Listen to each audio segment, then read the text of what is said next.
เด็กเขาเจ้าขั่วกาแฟขั่วบอกดำๆเด้หากกินบ่หอมเด้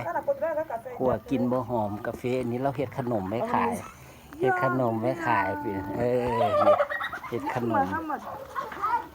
มเด้ปั้นเป็นก้อนแล้วก็เฮ็ดขนมไว้จืดนี่เด้เฮ็ดม้วนเฮ็ดเป็นม้วนๆนี่อันนี้ไก่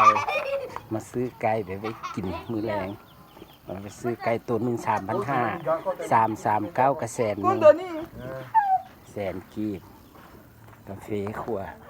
ดำๆอันนี้จะต้มน้ำไว้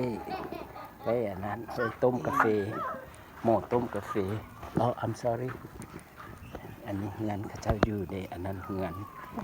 เด็กน้อยมาเบิ่งเด็กน้อยมาเบิ่ง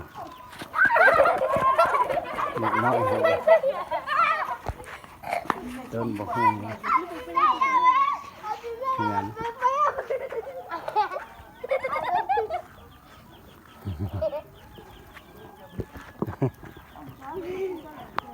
เลี้ยงเป็ดเลี้ยงไก่เลี้ยงเป็ดไก่โอเค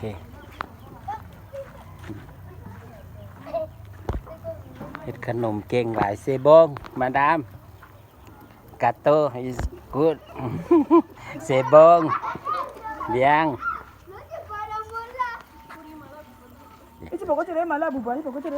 แต่แซ่บเด้อเขาจะนี่เฮ็ดขนมเราไว้จืดนิดนึง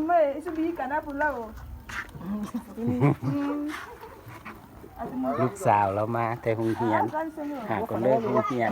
ซื้อน้ำมันมาพร้อมน้ำมันมาไว้จืดขนมฮัลโหล good โอเคแม็กซี่